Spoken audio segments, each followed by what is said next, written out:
me about your role in Angel. Well, I am a very bossy PR agent, and I am just excited to go away for the weekend with my two best girlfriends to wine country.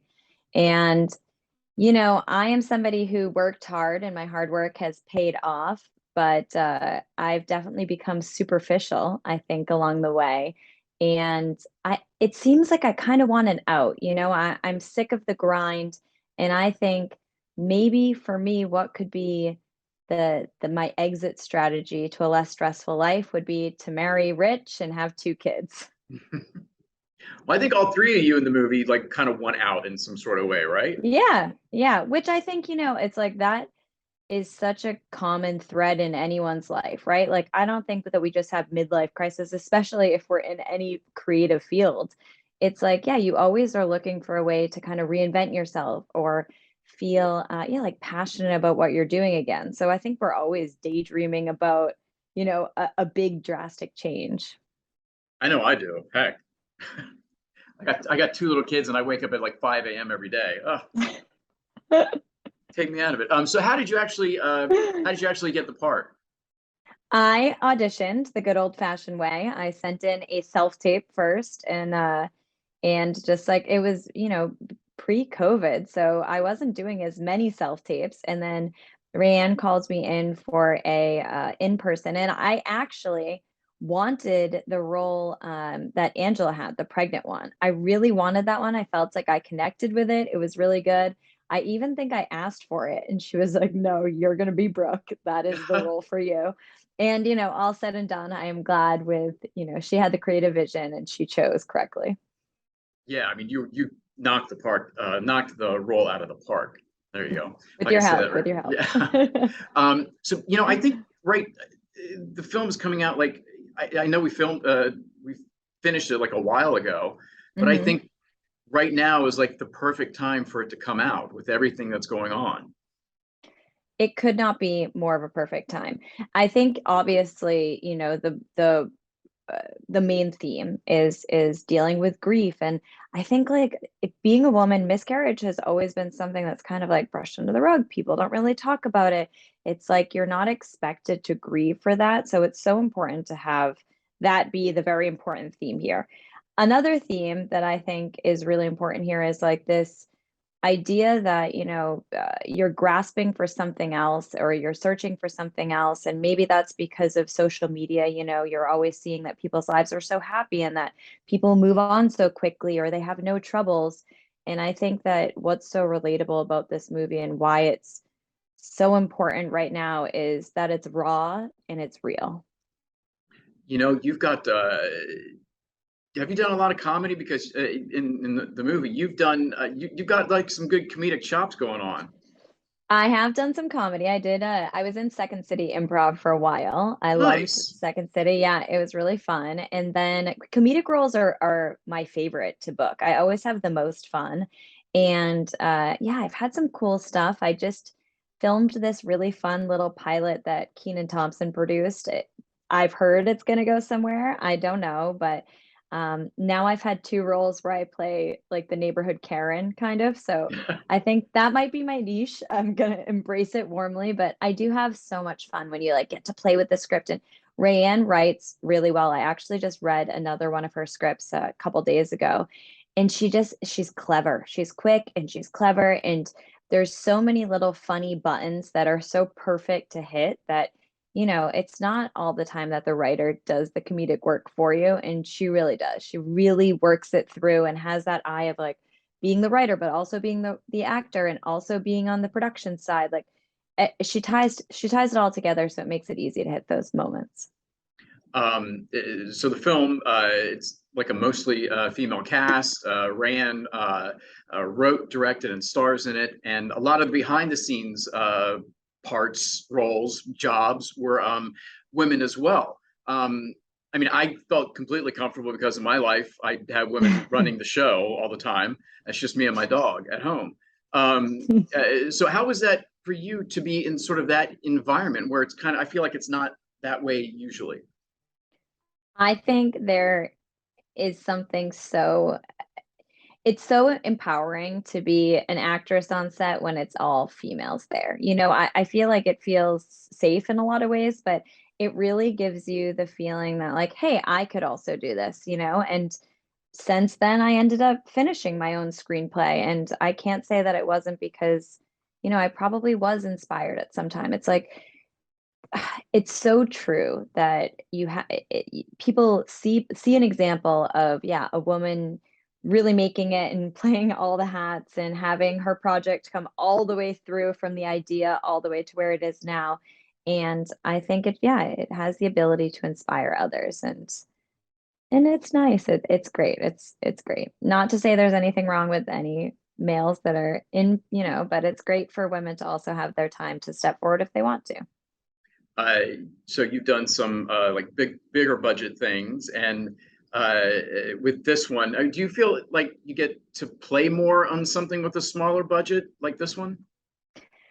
I wouldn't necessarily say that you get to play more because I think that I don't know. When I show up to set, I just memorize everything the way that it comes. But like, I personally am usually kind of rewriting things and thinking that it would be better a certain way. But you don't know if you have that freedom until you're actually there on the day on set, because it has so much to do with like, are we on schedule? Nobody ever is, but how far behind on schedule are we? Are they open to being collaborative? Are the other actors open to being collaborative and playing with you? Like sometimes people memorize in such a way that like they need you to hit that last word so that they can spit out their words. I love something where you get the freedom to, yeah, improvise a little bit or have fun with the characters or try different buttons on the end of a scene. And I felt that this was a great opportunity for that, that we were rushed, right? Like the days where we were shooting a lot in a small time frame, but there was tons of room to like grow your character and have fun with things and super collaborative. And everyone was just so kind.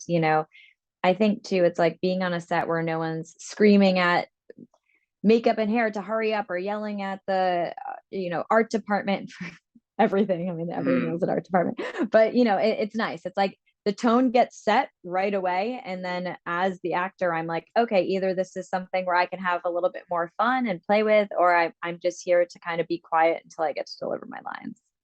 The reason I asked you that question because, like watching you on set, just kind of hanging out, you just seem very confident and very like, yeah, whatever, okay. Where not saying anybody else, nobody on that our Yeah, set was, but I've seen other people on other sets like very sort of rigid and like they have to do it this way and that way. You just seem right. like very just like whatever, let's do it. Yeah, That and I that mean, for I know for me that helped me out as well. yeah, yeah, I think I'm a yoga instructor too, and I think that it's like it's more fun for me to be in the moment. And I love being on set so much that like I try to do the work as much as I can beforehand. And then I just show up and like see how I am that day and see how everyone else is. And like I love the dynamic of being on set. Like I want to see all the moving pieces together. I don't want to be stuck in some room by myself trying to cram my lines in because I'm nervous that I'm not going to say them exactly perfect. Like I truly believe if the words aren't coming out right, it's usually something that needs to be tweaked anyways. It's kind of like if you trust that you are that character, that you did the work for the character, and if you spent enough time to memorize to the best of your abilities, then like why wouldn't we have fun? Like the amount of time that we spend getting ready for these auditions and the amount that we send in and then the number of times that we go back and forth for callbacks and all the stuff leading up to it is just for those couple hours that we get to spend on set with other people who also are doing the same thing. It's like I rather kind of bask in the glory of that as much as I can. How much work do you put in prior to getting to set, like to be in that moment? If it's a character that I do not feel is very similar to me, if I'm having a hard time jiving with that character, um, it's harder, but I would say harder in like a good way. Like there was a movie that I did recently where I play a psychopath, and she is like just so unhinged that it was so hard for me to find anything to kind of like grasp onto that I felt was similar. So I spent more time with it. I listened to music that I felt like got me into that mood. like those are ones that it's a little bit more of a struggle. It's a little bit more of a puzzle to kind of figure out the secret sauce to it. If it's a character that kind of comes naturally, then yeah, I just kind of I think about it a lot, but I don't cram as much, if that makes sense. I don't like Yeah. cram the lines. Uh, so you talked about self-tapes a little bit. Give me some of your like self-tape tips where you're like, I'm good with this. I'm confident. I'm gonna hit that button and upload it. I try not to do too many takes. I feel like the second take is usually the good one, if not the first one, right? So I'm not very technical. Like I'm not the one that's like, now I'd really like to like look over on this point. Like I hope that those things come naturally and I hope that I can imagine the scene around me. But I don't like how I love that I get so many auditions. Thank you to the audition gods for that. I am so grateful. But like it's a lot. Like it's just that it's a new era where they can request as many people as they want to send in self tapes. We don't know if they're watching them. We don't know. There's so many more unknowns. It's not when we used to go into an audition room and that was like our one chance, and either they liked us and they might call us back again, and there was 25 people and our odds of booking were high. This is not that. So I really try to prioritize and have as much fun with them as I can, and not spend so much time on like I usually don't watch them back. I usually like I'm like, okay, I know I'm in the frame, right? Like I see that I'm in the Mhm. frame.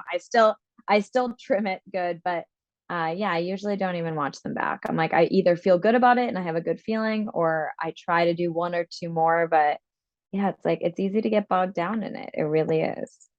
You mentioned you don't even know, like sometimes we don't even know if like anybody's watching the self tapes after we send them out. So if you get an audition and it says, hey, you know, today's what, Monday, it needs to be in by Friday. When do you actually try to get it in, like ASAP? I I do try to do them early if I can, but I really try to stick to my schedule. So if I had plans tonight, then I'm not gonna cancel my plans for the audition unless it's something like so huge.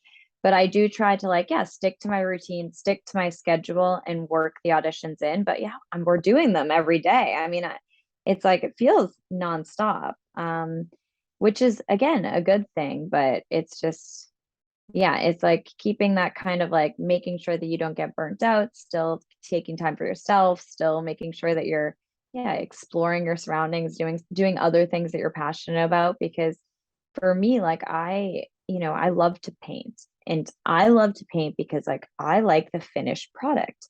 Like I like to make something physical. I like to have something when I'm done with it. And like it's easy to feel burnt out when you're doing these auditions and you're deleting them right away because you're doing so many of them. You send them and you delete them, and it's like it's easy to get burnt out. So I try really hard to yeah, kind of sprinkle them throughout the week. And if that means I get them in right away, then I'll pat myself on the back. And if that means I'll send them in last, then whatever. Because I think also like right, the argument could be, okay, yeah, that maybe it's the best to get it in first, but like also, what if you send it in last and they just like they're like exasperated by this point. They haven't seen what they nothing's working. They can't figure out why. And then they're like, you know what? She did good of enough job. Okay, This yeah, one, this works. We'll take her. You don't know. You really yeah, that's a don't good know. point. Yeah. And so my final question that I love to ask everybody is, what's been your worst audition ever? Oh, okay. Let me think on that one. I'm sure that I have so many bad ones. I remember that I had a really good story on one once. Oh, I mean, just like I know I have a funny story in there somewhere, and I'll probably email it to you at some point because I do know, like I know I've showed up for auditions before where I showed up one time and I interpreted the like subtext to mean that she was like trashy, and like I'm from Boston, so trashy to me is uh, like kind of dressed promiscuously, like maybe she works the street, and everyone else there was like more on like the homeless spectrum. And I was very out of place in that one. I was the only one in heels. But yeah, I don't know. I guess I had an audition that I went in and I knew who had created the show. And it was a small audition, right? Like it was only like one page or so, which are always so much harder because like then you're like, I got this. It's so easy that it's like, I'm insulted by these 2 lines. Of course I can memorize these. Mhm. Why wouldn't I be able to? It's always those ones that you mess up because, like, yeah, you just jump right into it. And it was in person in a new office. And she was so intimidating. And she read with me and was doing the camera and sitting down. And I just felt like all of it was too much for me. But yeah, I like kind of froze on that one. And then I asked to redo it, and like I got the words out, but it was pretty bad. But now I always, those ones, like if it's in person and it's just that one page, like I treat it as if it's 10. I felt like that was a good lesson to me that, Yeah, that's a good lesson. Yeah, I like that. yeah, Yeah. Well, thank you so much for doing this. Thank you for, I'm glad you were my movie wife. it was And an honor and a pleasure.